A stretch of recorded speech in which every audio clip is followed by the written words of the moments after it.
it all in and go daily instead of every Tuesday because I don't know. I thought I'd just take this step and make it a daily thing instead of just a Tuesday thing. So hopefully you will enjoy this as much as I am, but I'm kind of excited and nervous at the same time to do it daily. But let's see where it goes. So, a couple new things we're going to be doing now. At the top, we're going to go with the three interesting comic books that I'm reading for every new Wednesday. Then I'm going to talk about some comic book news and stories for movies, TV shows, comic book ideas, all the other awesome stuff that I talk about all the time that I find very interesting, and I hope you find very interesting as well. So, let's start with three. Sorry, went too high. The three comic books that I'm reading this week that I got. First one is Green Lantern 20. It's a special oversized anniversary edition, and it wraps up the first Green Lantern first Green Lantern. How Jordan gets back from the Death Zone, how Sinestro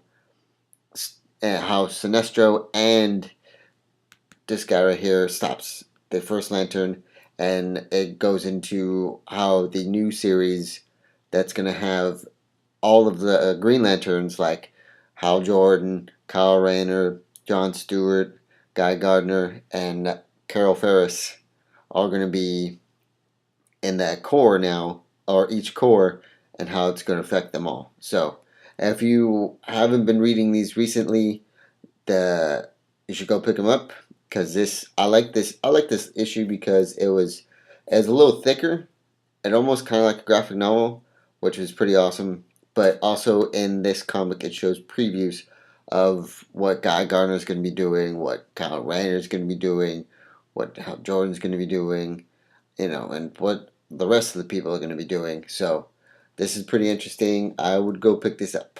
So okay, and then also I picked up Red Hood and the Outlaws Annual 1, and I believe it's going to go back. It's going to keep going towards the Rory trying to get Jason Todd to remember who he really was before his spiritual shaman, magical kind of dude, took all of his memories away. So this should be pretty interesting because these guys work very well together.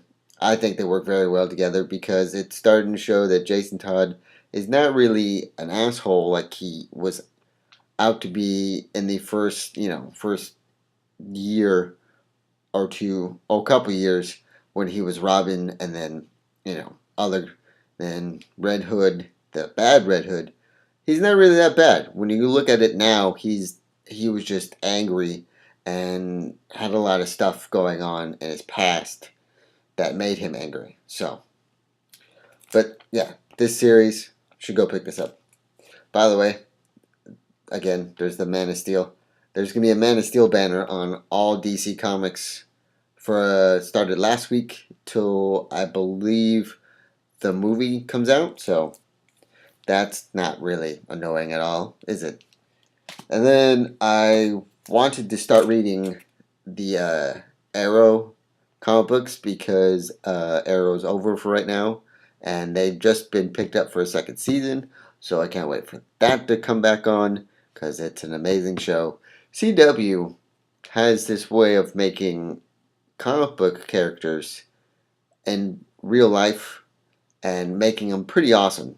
They bring in core villains and core allies and make the stories pretty well, but not like a movie kind of upstaying, just more of a like TV kind of thing, which is pretty cool because they make it seem like this person could actually be real at the same time. So kudos to CW and DC. You should kind of take some hints from CW as well. So I will tell you how these comic books were tomorrow on the next episode. But so now to the news at hand. The Hobbit, Viggo Mortensen, Peter Jackson has asked Viggo Mortensen to come back and reprise his role as Aragorn in I believe, the second Hobbit movie, but he declined because he loves Peter Jackson and what Tolkien's universe and everything,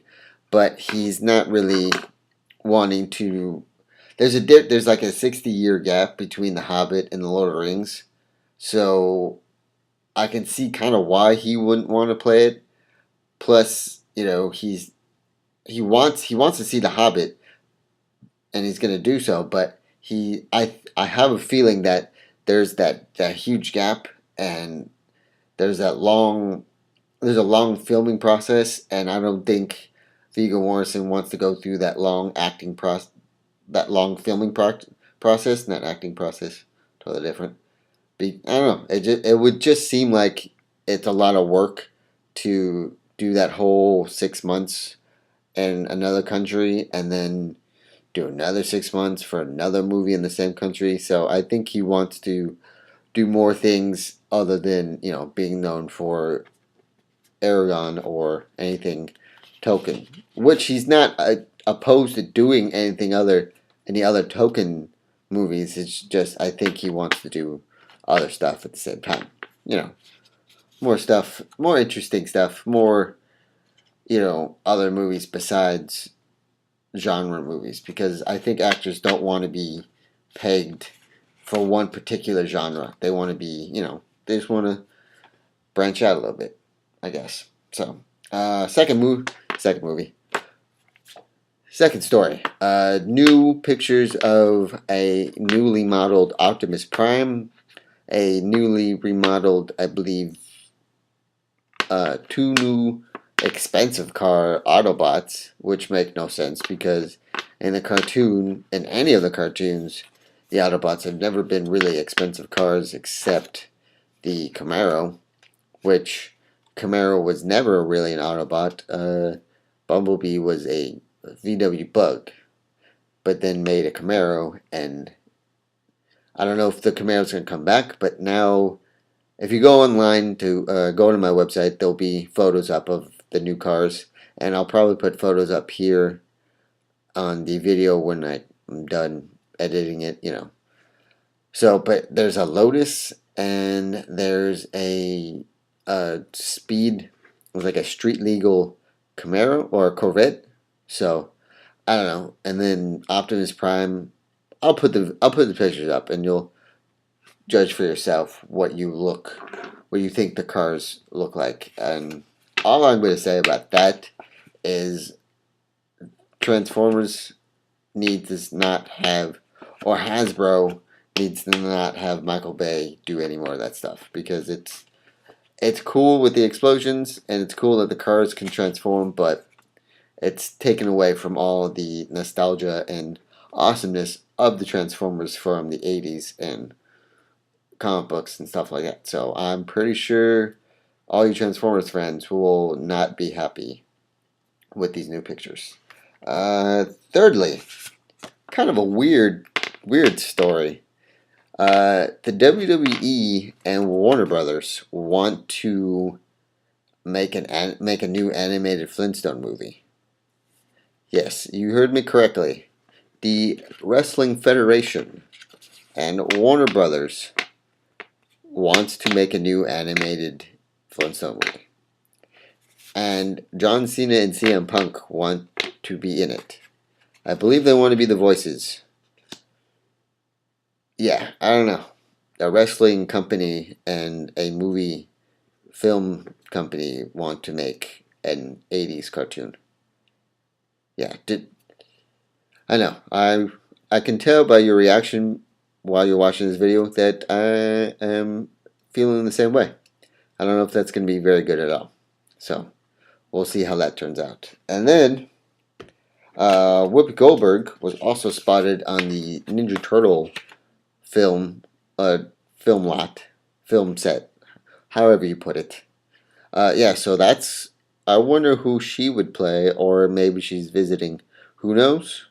More on that story later. And then the reason why I'm wearing this shirt, for you 90s babies out there, there's going to be an amazing episode of Power Ranger Megaforce.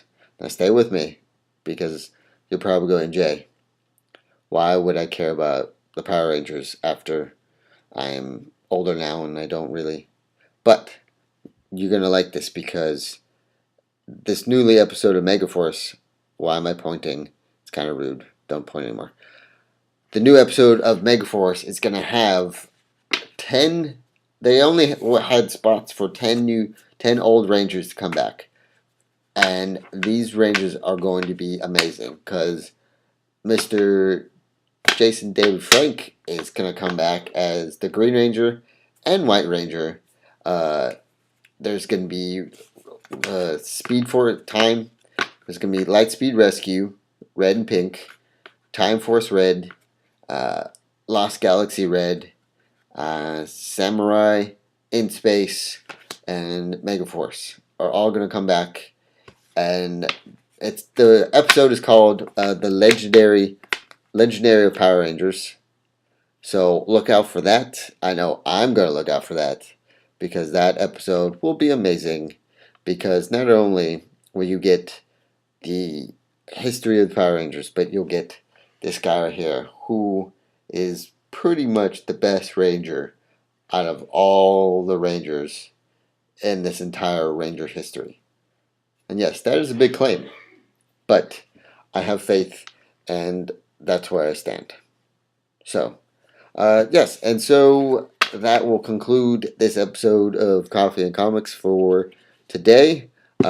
Check back tomorrow for more comic book news and reviews of the comic books that I read and showed you today. So I hope you have a good day, and please subscribe, because that would help.